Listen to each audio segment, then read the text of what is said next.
Свое молоко, творог, сыр и мясо жители села Сизябск Ижемского района предпочитают привозной продукции свежую деревенскую. Молочных продуктов из личного подсобного хозяйства Ольге Каневой хватает не только на свою семью, но и на соседей. О том, как сегодня помогает личное подворье сельчанину, Алена Терентьева.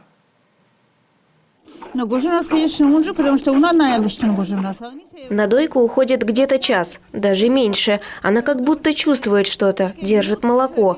У коров, говорят, молоко на языке. Хороший корм дает хорошее молоко.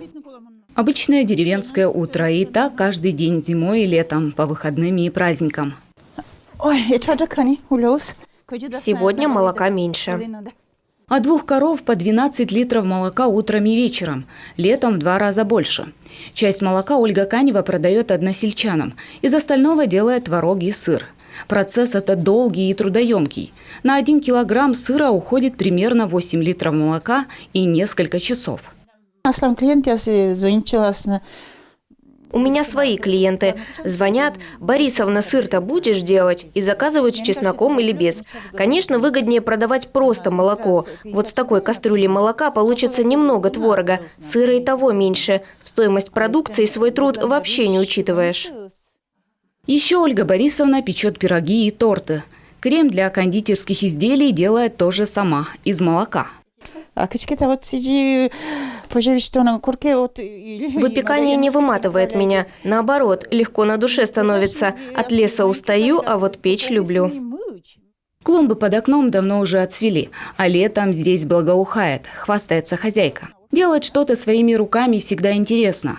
Физическая работа отвлекает от грустных мыслей, а результат радует глаза. Мы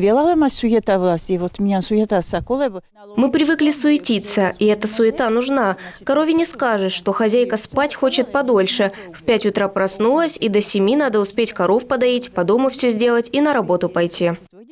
Раньше в каждом дворе корову держали. Сейчас скотина далеко не у всех. В хозяйстве Ольги Каневой и ее супруга 2 коровы, 2 теленка, а еще лошадь с жеребенком. Последняя сейчас на вольном выпасе. Обязательно должен зарулать черную, потому что если... Трава после скашивания должна попасть под дождь. Если резко высохнет, будет горькой. Сено, которое попадало под небольшой дождь, коровы едят с удовольствием.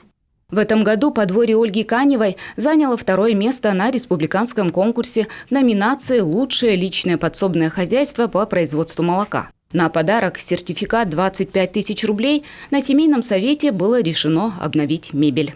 Алена Терентьева, Олег Юшков, телеканал Юрган, Ижемский район.